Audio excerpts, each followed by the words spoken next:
Hello and welcome आप सभी का आपके अपनी YouTube channel MKS teaching point में बात करेंगे बेसिक शिक्षा विभाग सचिव, अपर मुख्य सचिव, महानिदेशक व हाई कोर्ट आदेश जारी। आदेश का विस्तृत निष्कर्ष इंगित कराएंगे। निष्कर्ष किस प्रकार से आपकी विभिन्न भर्तियों के परिपेक्ष में महत्वपूर्ण है। साथ ही बात करेंगे स्थानांतरण प्रक्रिया, स्कूल मर्जर के परिपेक्ष में क्या विशेष इन्फॉर्मेशन है। साथ ही उन महत्वपूर्ण खबरों का निष्कर्ष इंगित कराएंगे जो आज प्रमुखता से प्रकाशित हुई हैं और आपके लिए महत्वपूर्ण है। तो इस वीडियो को अंत तक देखें, वीडियो को शेयर करें और चैनल को सब्सक्राइब करें। सबसे पहले बात करेंगे वर्तमान में सबसे अहम जो मुद्दा है वो है आपका विद्यालय पेयरिंग या स्कूल मर्जर या विद्यालय विलय को लेकर के। आप सभी को पता है 2 दिनों की मैराथन बहस के बाद फाइनली जो है फैसला सुरक्षित हो चुका है और जल्द ही आप सभी का फैसला आएगा। और आप सभी को इंगित करा दें, कल जो आदेश जारी हुआ है सुनवाई के बाद, आइए उसका निष्कर्ष जानते हैं। फिर कल की सुनवाई का विस्तृत निष्कर्ष आपको इंगित कराते हैं कि क्या कुछ याचिकाकर्ताओं के एडवोकेट की ओर से पक्ष रखा गया है, क्या स्टेट की ओर से पक्ष रखा गया है। सभी डिटेल से जानकारी आपको इंगित कराने वाले हैं। जैसा कि आप सभी को हमने इंगित कराया था कि कोर्ट नंबर 7 में 2 याचिकाएं जो आपकी सुनवाई को लेकर के लिस्टेड थी, जिन पर 2 दिन मैराथन बहस होने के बाद फाइनली यहां पर बड़ा निष्कर्ष देखने को मिल रहा है। कल का आदेश आप सभी के समक्ष है। यहां पर अगर आपको इंगित करा दें, पिटिशनर की ओर से एडवोकेट, रिस्पोंडेंट की ओर से एडवोकेट, साथ ही स्टेट की ओर से एडवोकेट, सबके नाम यहाँ पर मेंशन किए गए हैं कि किन किन को सुनते हुए फाइनली जो है फैसले को रिजर्व किया गया है, जो आप यहाँ पर निष्कर्ष देख रहे हैं। अब बात कर ली जाए कल जो आपकी सुनवाई हुई है उसके विस्तृत निष्कर्ष को लेकर के। यहाँ पर देख रहे हैं स्कूलों के विलय मामले में फैसला सुरक्षित। इलाहाबाद हाई कोर्ट की लखनऊ खंडपीठ ने प्राथमिक स्कूलों के विलय को चुनौती देते हुए दायर की गई याचिकाओं पर सुनवाई पूर्ण कर शुक्रवार को अपना फैसला सुरक्षित कर लिया। यह आदेश जस्टिस पंकज भाटिया की कल पीठ ने कृष्णा कुमारी व अन्य की दाखिल 2 अलग अलग याचिकाओं पर पारित किया।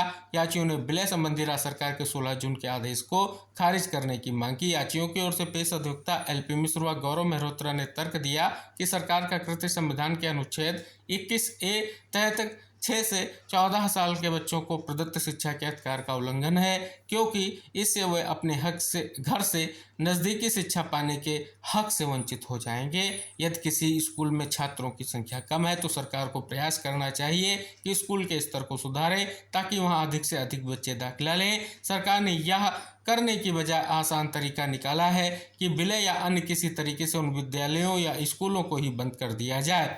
तर्क दिया कि संविधान सरकार को एक कल्याणकारी राज्य की तरह काम करने को कहता है, जिसमें आर्थिक लाभ हानि से अधिक जनता की भलाई की बात की जानी चाहिए। सरकार की ओर से पेश अपर महाधिवक्ता अनुज कुदेशिया, मुख्य स्थायी अधिवक्ता शैलेंद्र सिंह और निदेशक बेसिक शिक्षा की ओर से पेश वरिष्ठ अधिवक्ता संदीप दीक्षित ने तर्क दिया कि सरकार के नियमों के तहत ही निर्णय लिया गया है, जिसमें कोई खामी नहीं। कई स्कूल तो ऐसे हैं जिनमें एक भी छात्र नहीं है। यह भी तर्क दिया कि सरकार ने मर्जर नहीं किया है, अपितु स्कूलों की पेयरिंग की है। यह भी कहा गया है कि जिन प्राइमरी स्कूलों की पेयरिंग की गई है वो बंद नहीं किए जा रहे। अपर महाधिवक्ता अनुज कुदेशिया ने कोर्ट के इस केस की रिपोर्टिंग पर प्रतिबंध लगाने की भी मांग उठाई। इसी खबर को यहाँ पर भी पूरी तरीके से डिफाइन किया गया है कि प्राथमिक स्कूलों में विलय मामले में सुनवाई हुई पूरी। हाई कोर्ट की लखनऊ बेंच ने फैसला किया सुरक्षित। तो देख रहे हैं स्पष्ट तौर पर जो है अनुच्छेद 21A में प्रदत्त जो 6 से 14 साल के बच्चों को शिक्षा के अधिकार का अधिनियम है उसके उल्लंघन की यहाँ पर विशेष तौर पर बात देखने को मिल रही है। यहाँ पर भी आप देखेंगे कि सरकारी स्कूलों के विलय मामले में हाईकोर्ट ने फैसला सुरक्षित रखा। यहाँ पर अगर बात कर ली जाए तो वही निष्कर्ष आपको देखने को मिलेगा जो हमने अभी तक आपको इंगित कराया है। तो स्पष्ट तौर पर आप देख रहे हैं कि जो अधिवक्ता LP मिश्र, गौरव मेहरोत्रा ने जो दलीलें दी, बेसिक शिक्षा विभाग के अधिवक्ताओं ने भी विलय आदेश के बचाव में दलीलें दी। यानी पूरी तरीके से कल एक महत्वपूर्ण जो है बहस हुई है। अब फाइनली जो है फैसला रिजर्व है। जल्द ही आप सभी लोगों के लिए फैसले का जो इंतज़ार है समाप्त हो और एक बड़ा फैसला आप सभी लोगों के लिए जल्द आने जा रहा है। अब बात कर ली जाए अगली बड़ी खबर जो है वो है पहले कर दिया तबादला, अब घर वापसी के आदेश। रिलीविंग ज्वाइनिंग के दौरान जांच में पता चल रहा तबादला हो गया गलत। लंबे इंतजार और कई दिन तक चली प्रक्रिया के बाद बमुश्किल तबादले हुए, वो भी गलत हो गए। अब उनको पुराने स्कूल में वापस भेजा जा रहा है। अंतः जनपदीय तबादलों में हुई इस गलती से शिक्षक निराश हैं। जिलों में खंड शिक्षा अधिकारी और बेसिक शिक्षा अधिकारी शिक्षक छात्र अनुपात बिगड़ने का तर्क देकर ट्रांसफर निरस्त करने और मूल विद्यालय में वापसी के आदेश कर रहे हैं। अंतः जनपदीय तबादलों के लिए 23 मई को प्रदेश सरकार ने नीति जारी की। उसके बाद जून में बेसिक शिक्षा परिषद ने टाइम टेबल जारी किया।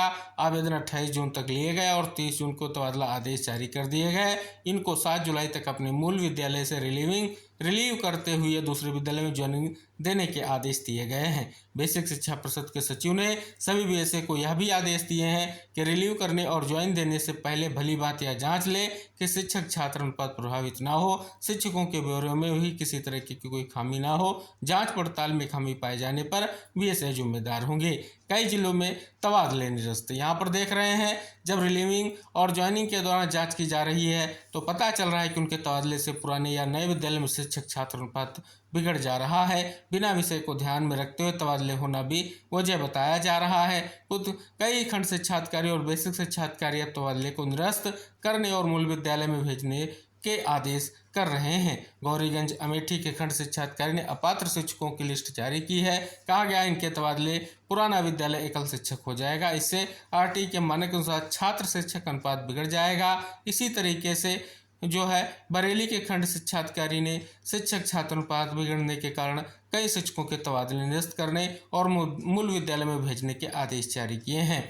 इसी तरीके से आप देख रहे हैं तारुण अयोध्या के खंड शिक्षा अधिकारी ने भी 6 शिक्षकों की लिस्ट जारी कर तबादले निरस्त कर दिए हैं। एटा के अलीगंज, खीरी के बेहजम और बदायूं के सलारपुर ब्लॉक के खंड शिक्षा अधिकारियों सहित कई जिलों में तबादले निरस्त करने के आदेश जारी किए हैं। इस बारे में प्राथमिक शिक्षक प्रशिक्षित स्नातक एसोसिएशन के अध्यक्ष कहते हैं कि या तो शिक्षकों के साथ मजाक है, किसी और की गलती का खामियाजा शिक्षकों को भुगतना पड़ेगा। इसमें जो भी दोषी हो उनके खिलाफ कार्रवाई होनी चाहिए। आगे इंगित कराया गया खाली पद पर दूसरे शिक्षकों का तबादला नहीं। तो यहाँ पर आप देख रहे हैं विशेष निष्कर्ष देखने को मिल रहा है। जो फैसला सुरक्षित हुआ उसकी बात की जा रही है। साथ ही यहाँ पर देख रहे हैं कहाँ हुई गड़बड़ उसको भी यहाँ पर इंगित कराया गया है। क्या आया है वक्तव्य सचिव बेसिक शिक्षा परिषद का कि इस तरह की कोई जानकारी नहीं है। किसी गड़बड़ी या लापरवाही का पता चलता है तो जो भी जिम्मेदार होगा उसके खिलाफ कार्रवाई जो है की जाएगी। हालांकि यहाँ पर अगर आप देख रहे हैं तो विशेष निष्कर्ष आपको देखने को मिल जाएगा। कल की डेट में एक महत्वपूर्ण आदेश आपको दिख जाएगा खंड शिक्षा अधिकारी का, जो अभी हमने आपको खबर के माध्यम से इंगित कराया है और जो आप यहाँ पर देख भी रहे हैं। स्पष्ट है जो कारमुक्त और कार्रवाई की जाएगी। जो आदेश था उसको इंगित कराया गया है। शेष यहाँ पर देख सकते हैं सारा कुछ निष्कर्ष दिया गया है। क्या अनुपात क्या है, सारी चीज़ें जो है स्पष्ट की गई हैं, वो आप यहाँ पर देख सकते हैं। अब यहाँ पर देख सकते हैं अनअर्ह शिक्षकों की एक सूची जारी कर दी गई है। आप यहाँ पर देख सकते हैं 6 से 8 तक के विद्यालयों के लिए बात की गई है और इसमें सीधे से निष्कर्ष यही दिया गया है कि पुनः अपने मूल विद्यालय में कार्यभार ग्रहण करते हुए सूचना अधोक्षरी को उपलब्ध कराना सुनिश्चित करें। तो ये देख रहे हैं आदेश हो गया। दूसरा आदेश आप देख रहे हैं खंड शिक्षा अधिकारी सलारपुर बदायूं का है। यहाँ पर आप देख रहे हैं पूरी तरीके से सब कुछ निष्कर्ष यहाँ पर आपको देखने को मिल जाएगा और स्पष्ट है कि समस्त शिक्षक एवं शिक्षिका तत्काल अपने मूल विद्यालय निम्नानुसार कार्यभार ग्रहण कर कार्यालय को सूचित करना सुनिश्चित करें। यह भी यहाँ पर निष्कर्ष आपको देखने को मिल रहा है। यहाँ पर भी देख सकते हैं कि जो खंड शिक्षा अधिकारी तारुण अयोध्या का वो महत्वपूर्ण आदेश है, जो आप यहाँ पर देख सकते हैं कि कार्यमुक्त तत्काल प्रभाव से निरस्त की जाती है, जो आपको यहाँ पर देखने को मिल रहा है। तो ये तो निष्कर्ष आपने जाना जो स्थानांतरण प्रक्रिया को लेकर के था। अब बात कर लेते हैं विद्यालय विलय को लेकर के। यहाँ पर एक बड़ी खबर है कि अपर मुख्य सचिव बेसिक शिक्षा के साथ बैठक में शिक्षक संगठनों ने दर्ज कराई आपत्ति। प्रदेश में कम नामांकन वाले प्रसिद्ध स्कूलों के विलय को लेकर के चल रहे विरोध के बीच शुक्रवार को बेसिक शिक्षा विभाग के अपर मुख्य सचिव दीपक कुमार ने शिक्षक संगठनों के साथ बैठक की। उन्हें विभाग की ओर से किए जा रहे प्रयास इससे होने वाले लाभ के बारे में जानकारी दी। वहीं शिक्षक संगठनों ने विलय पर अपनी आपत्ति जो है दर्ज कराई है। साथ ही यहाँ पर देखेंगे विभाग बोला शिक्षकों का कोई पद समाप्त नहीं होगा, गलत विलय भी निरस्त होगा। ये भी यहाँ पर जो है एक निष्कर्ष यहाँ पर देखने को मिल रहा है।